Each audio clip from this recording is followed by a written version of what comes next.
Lynx. Maybe you skipped out on, maybe you didn't get Bailu, Fushuan, Gepard, it doesn't matter. Lynx is an incredibly cute character, extremely easy to build, and actually provides you with some great buffs depending on who you're using her with. She's also really cute and hot, so let's talk. First and foremost, her main priority, relics. You can honestly go with 2 or even 3, depending on how you want to stretch it, builds. First and foremost, people talk about Messenger or 2-piece Hackerspace. 2-piece Hackerspace gives you 6 speed, 4-piece gives you 12 speed. That 12 speed is based on your base speed. Just to give you a quick summary of what that means, this 152 speed here doesn't matter. Same thing with Clara's 96 or Pella's 140. Instead, what matters most is the 100 base speed. That means this 12% speed buff will be just 12 additional speed for Lynx herself. Whereas with Pella, in that example, it would be 12, almost 13 maybe, depending on it because she has 105 speed. This would mean that units like Clara, for example, get less of a speed buff than characters like Lynx. Keep that in mind, it can mess up your speed tuning, but I'm gonna be honest, that only really applies if you're using a character like Yukong, Bronya, Sparkle, and so on. Beyond that, you're looking for 3, maybe even 4 primary substats. HP, you can either go with HP percent, it doesn't matter, outscoring bonus for her main body piece, and then effect resistance. I'd say you can go for speed if you want her to act more often. The benefit of Lynx having extremely high speed, just like most healers, for example miHoYo here, is that the more basic attacks they do, the more chances they have to generate skill points for your team. You don't need this if you're running a character who can generate skill points, like a Bronya for example with her Light Cone, or Sparkle, or even Hanya, but it is something to consider going forward. My personal recommendation is on any healer, I just go for the highest speed possible. 160 on my HoYoverse, I'm going to aim for that on my Lynx, and so on. I think Lynx is a great character. I recommend using her. The benefits of Lynx over certain characters is her cleanse. The ultimate dispels debuffs. This means that if you're fighting an opponent, for example, let's take Kafka, and your characters are being mind controlled or in any way, shape, or form debuffed to the extent where they either have low speed, can't attack, or are stunned, Lynx cleanses that entirely, and it makes an exceptional character. With Eidolon, she gets even better. Survival response is mentioned here. So let's go over that. Survival response is essentially anytime she applies or uses her skill on a character. The benefit of survival response is twofold. First, it gives you an HP bonus. This is extremely good for characters like Blade, whose damage scales off of their HP. But survival response also has a secondary bonus. If the destruction or preservation, this means if they're characters like Fushuan and Gepard, or units like Blade, Jingliu, Clara, and so on, they are targeted more often. If this is a Clara or a Blade, this is extremely beneficial. Same thing with characters like Gepard, because Gepard wants to be hit to generate energy, Clara wants to be hit to proc her counter, and Blade wants to be hit to place a follow-up attack. This means that Lynx is extremely good for these characters, specifically for Blade as well. But if you have Eidolons, it just increases the value.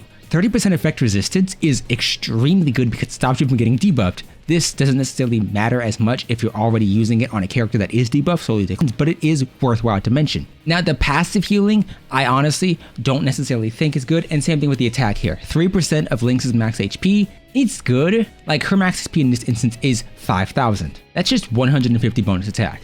It is not worthwhile to prioritize this. So instead, I'd say her E2, which gives you additional debuff resistance, E6, and even E1 are good, only for her supportive capabilities.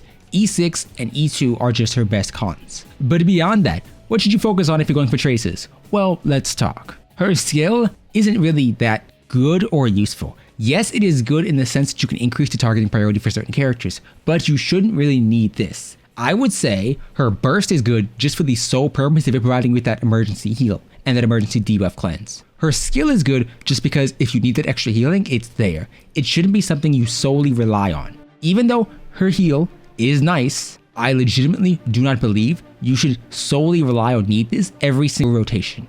Instead, her burst is your top priority, her skill, talent, and so on are just additional bonuses to have. I'd say her talent is nice, and if you're ordering priority, it's her ultimate, talent, and then skill, or skill and then talent depending on how often you find yourself using her skill. Her basic attack is a basic attack, it doesn't matter.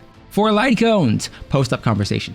That's legitimately it. Bailu's provides you with the most amount of healing overall and some additional damage. The additional damage isn't worthwhile to consider. Post-op gives you that energy regen, and considering you're relying on her burst primarily, that additional outgoing healing for her ultimate is extremely good.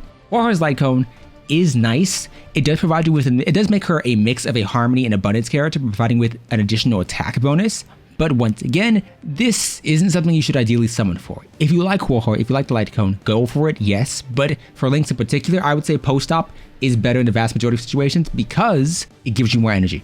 12% energy regen versus 16% might not sound like a lot, but it alleviates the amount of stress on your relics, specifically for energy regen ropes. Beyond that, quid pro quo, it's nice. I honestly think it's good, but because you can't necessarily guarantee who the energy is going for, it can have its downsides, and alongside that, you do have the additional effect of the enemy or energy needs to be below 50% of whatever character is getting it. So that is kind of iffy, because most of the time you want it on your DPSs. HoYoverse was an event exclusive Light Cone. Is it good? Yes, the max HP bonus is nice. The outgoing healing bonus is nice. Overall, this is, I'd say, her second best option after post-op. Post-op, the energy regen is once again the thing that makes it so good. Shared feeling sounds good on the surface, but beyond this, the energy regen and outgoing healing bonus isn't that good. The outgoing healing bonus is nice, it's 20%. Post-op gives you more than that. The additional energy for your team when using your skill sounds nice, but once again, you don't want to be using her skill too often because you don't want her to be skill point negative, you want her to be generating it solely. Perfect timing, I'd say it's only good for the effect resistance, and I can understand that if you have it at S5 or if you have a lot of effect resistance built into this character. Once again, I would personally recommend post-op. My primary recommendation would be if you have either the 5-star Light Cones, go with them, then go with post-op, then go with multiplication for the additional basic attack action advance forward for additional skill points for your team. You can go with the healing set if you want, but if you don't care about sets, go with whatever you have the best stats on.